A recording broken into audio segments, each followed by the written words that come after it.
He is one of the worst serial killers in history. A body was recovered under a mattress near JFK Airport. He strangled his victims with his bare hands. Just grab it and hold on. Basically till my hands got tired. Dismembered their bodies. Separated the bones. Felt no remorse. I walked in the bedroom and killed her with as much thought as an insect. Okay, cockroach. Over a 4-year period, Joel Rifkin brutally murdered 17 women. If I hadn't been caught that night, would it have been 18, 19, or whatever? What is your verdict? Guilty. What drives a person to kill? Am I just evil? Am I brain damaged? These are questions I want to answer. Now, science searches for the answers. From animal studies that measure the effects of abuse, to neurological exams that test the human brain, And just watch my finger. to brain scans that can actually watch a killer think. He has a brain that's vulnerable to become violent. Find out what science tells us about serial killer Joel Rifkin. What science can reveal when it goes inside the mind of a killer. This is Attica Correctional Facility, a maximum security prison in upstate New York that houses some of the most violent criminals in the United States. 2,200 inmates are serving time here. 1/3 are cold-blooded murderers.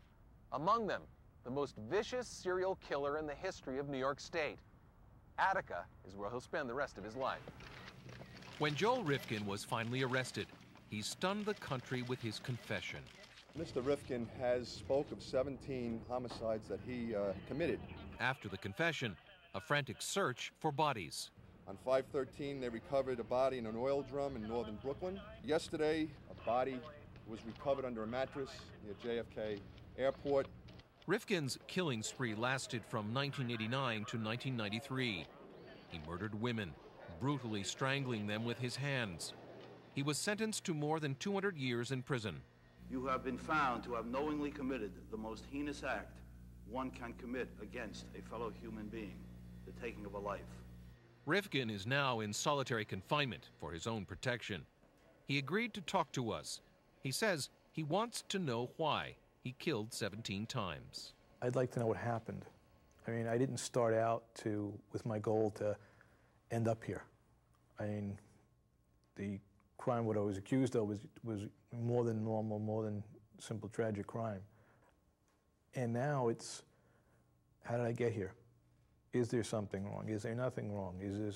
Am I just evil? Am I brain damaged? And these are questions I want to answer. Rifkin was 30 years old when he murdered the first woman, a prostitute he brought to his childhood home in East Meadow, New York. He began by beating her with a metal object. It was an old howitzer shell from World War II. And I ended up beating her severely on the head with that until I basically got tired of swinging it. And I have no idea how many times that was. But she was still breathing, moving. So Rifkin grabbed her throat. I wrapped around her head and we wrestled for a while and she was strangled to death. That first victim has never been identified because Rifkin used a small knife to dismember her body.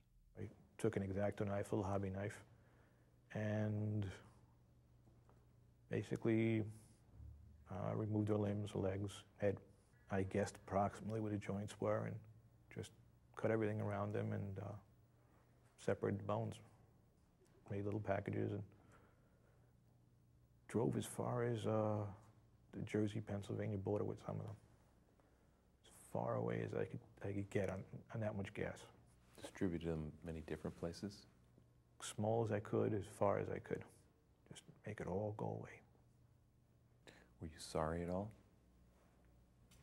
I'm not sure I felt anything.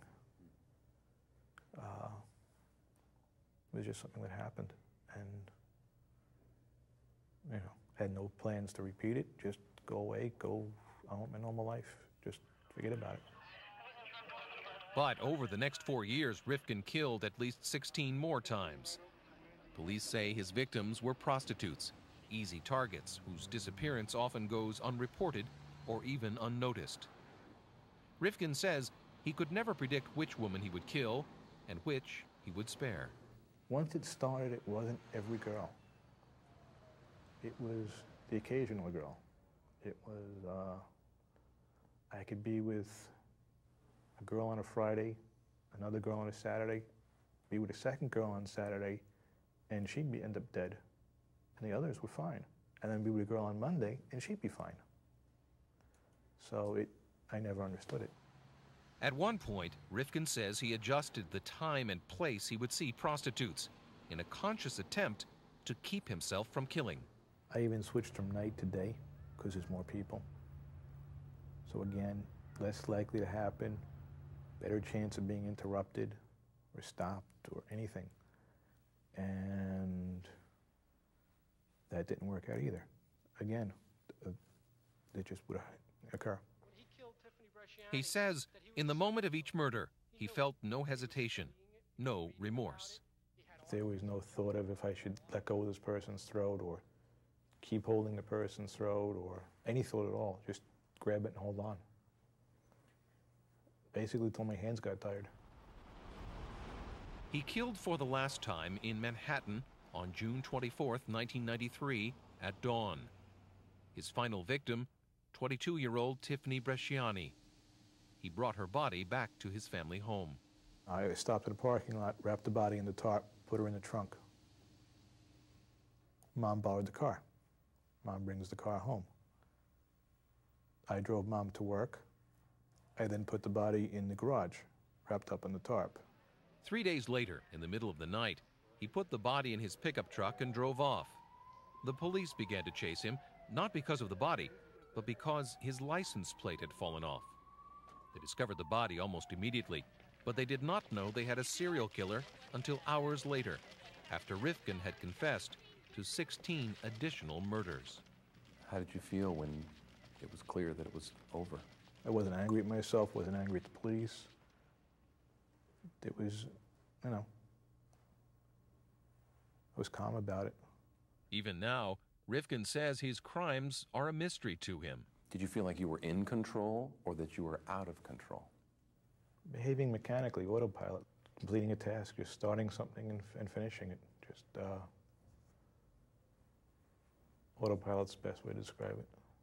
Do you think you could answer the question, why? That's, to me, the real mystery.